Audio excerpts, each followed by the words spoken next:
عیسائیوں میں جو دو فرقے ہیں، ایک ہے کیتھولک، ایک ہے پروٹسٹنٹ، کیتھولک اور پروٹسٹنٹ، یہ ایک دوسرے کے اتنے مخالف ہیں، لیکن آج کی تاریخ میں وہ بھی ایک دوسرے سے بہت قریب ہوئے ہیں۔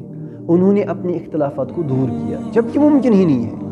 ان کے اختلافات جو ہیں وہ ختم ہو ہی نہیں سکتے، لیکن وسیع تر مفاد کے لیے مسلمانوں کی دشمنی نے ان کو اختلافات دور کرنے کے لیے، ختم کرنے کے لیے، کم سے کم ان کو کم کرنے کے لیے، ان کا دائرہ محدود کرنے کے لیے تیار کیا۔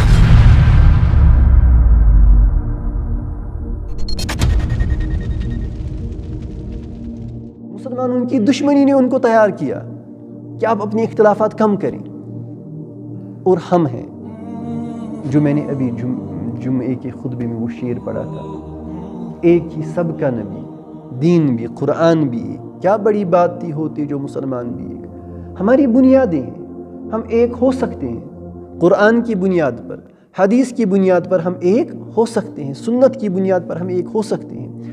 ہم کچھ اختلافات تو ایسے ہیں جن میں واللہ کوئی اختلاف نہیں، صرف لفظی ہیر پھیر ہے۔ آپ سمجھ رہے ہیں، جو یہاں پر بہت بڑے بڑے اختلافات ہیں ان میں کچھ اختلاف نہیں، وہ لفظی ہیر پھیر ہے، اور جن سے کھانا جنگیاں ہوئی ہیں، جن سے ہمیں بہت زیادہ نقصان پہنچا ہے۔ میں آپ کو مثال دیتا ہوں، جو ہمارا بر صغیر ہے، یہاں پر دو طبقے اکثریت میں ہیں مسلمانوں کے، وہ دونوں حنفی ہیں، ٹھیک۔ ایک جو بریلویوں کی طرف منسوب ہے، بریلوی مکتب فکر، دیوبندی مکتب فکر۔ میں آپ کو سمجھاتا ہوں، یہ جو دونوں مکاتب فکر ہیں، دونوں فرقے ہیں، دونوں جماعتیں ہیں، ان میں بنیادی طور پر اگر دیکھا جائے کوئی اختلاف نہیں۔ یہ دونوں فقہ حنفی کو فالو کرتے ہیں، یہ دونوں عقیدے میں امام ابو منصور ماتریدی کو فالو کرتے ہیں، ٹھیک ہے۔ یہ کتابیں سیم پڑھتے ہیں، کوئی اختلاف نہیں۔ وہ جن کتابوں کو پڑھتے ہیں یہ بھی انہی کتابوں کو پڑھتے ہیں، ان کا جو نصاب ہے ان کا نصاب بھی وہی ہے۔ عقیدے میں وہ جن کو فالو کرتے ہیں یہ بھی انہی کو فالو کرتے ہیں۔ اچھا، اب کیا یہ جمع نہیں ہو سکتے؟ اب اختلاف کیا ہے؟ اختلاف چند ایسی چیزوں میں ہے جن میں صاف معلوم ہوتا ہے کہ یہ لفظی ہیر پھیر ہے۔ کیا یہ ان اختلافات کو ختم نہیں کر سکتے؟ بالکل کر سکتے ہیں، لیکن کر رہے ہیں؟ نہیں کر رہے ہیں، ٹھیک۔ لیکن پتہ نہیں کیا ہو رہا ہے، اللہ کو کیا منظور ہے۔ وَلَوْ أَنَّا كَتَبْنَا عَلَيْهِمْ، اس کے بعد فرمایا، اس میں بھی آپ نے پس منظر کو دیکھنا پڑے گا، میں شاید اسی آیت پر اکتفا کروں گا۔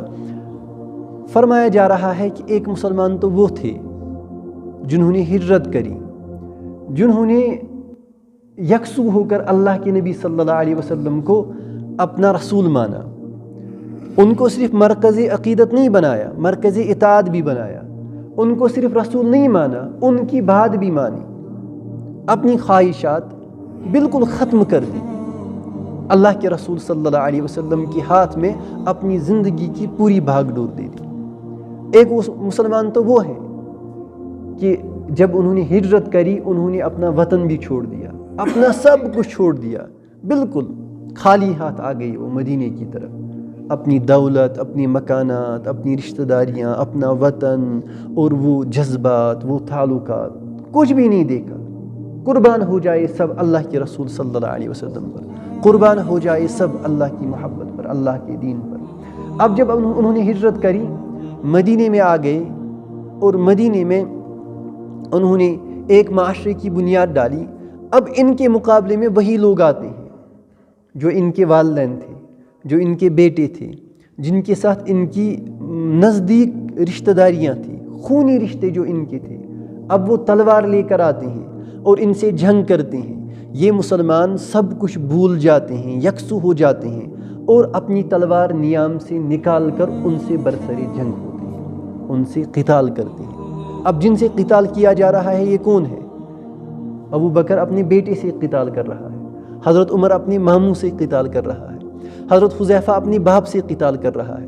یہاں بھی تلوار نکلتی ہے، وہاں سے بھی تلوار نکلتی ہے۔ اب انہوں نے یکسو ہو کر اللہ کے رسول کی اطاعت کی، رشتہ داریاں ختم، ہماری وفاداریاں بالکل ختم، وطن چھوڑ دیا، اس کو کہتے ہیں اطاعت۔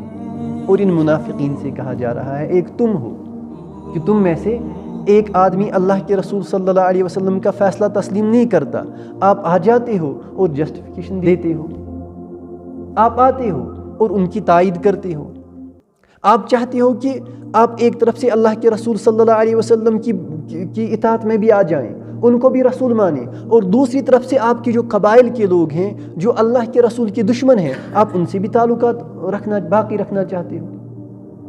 مذبذبین بین ذالک لا الہ ہؤلاء ولا الہ ہؤلاء، آپ اپنی وفاداری وہاں بھی رکھنا چاہتے ہو یہاں بھی رکھنا چاہتے ہو۔ فرمایا وَلَوْ أَنَّا كَتَبْنَا عَلَيْهِمْ أَنِ اقْتُلُوا أَنفُسَكُمْ، اگر ہم ان پر فرض کرتے کہ اپنی جانوں کو قتل کرو، أَوْ اخْرُجُوا مِن دِيَارِكُمْ، یا اپنی شہروں سے نکل جاؤ ہجرت کرو، کیا وہ یہ قبول کرتے؟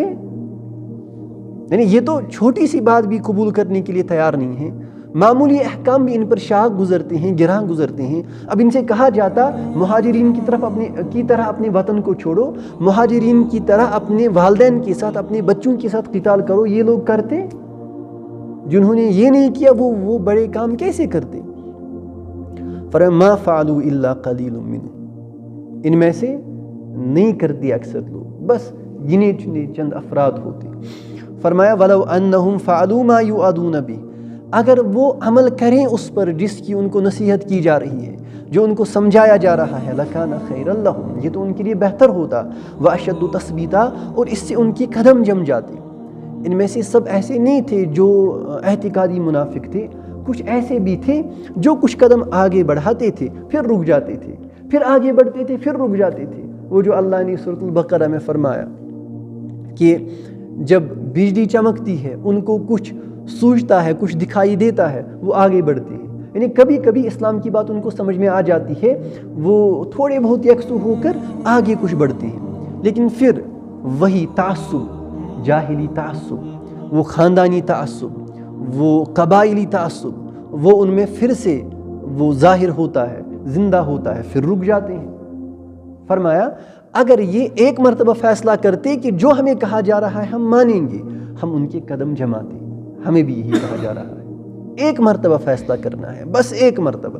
کیا فیصلہ کرنا ہے؟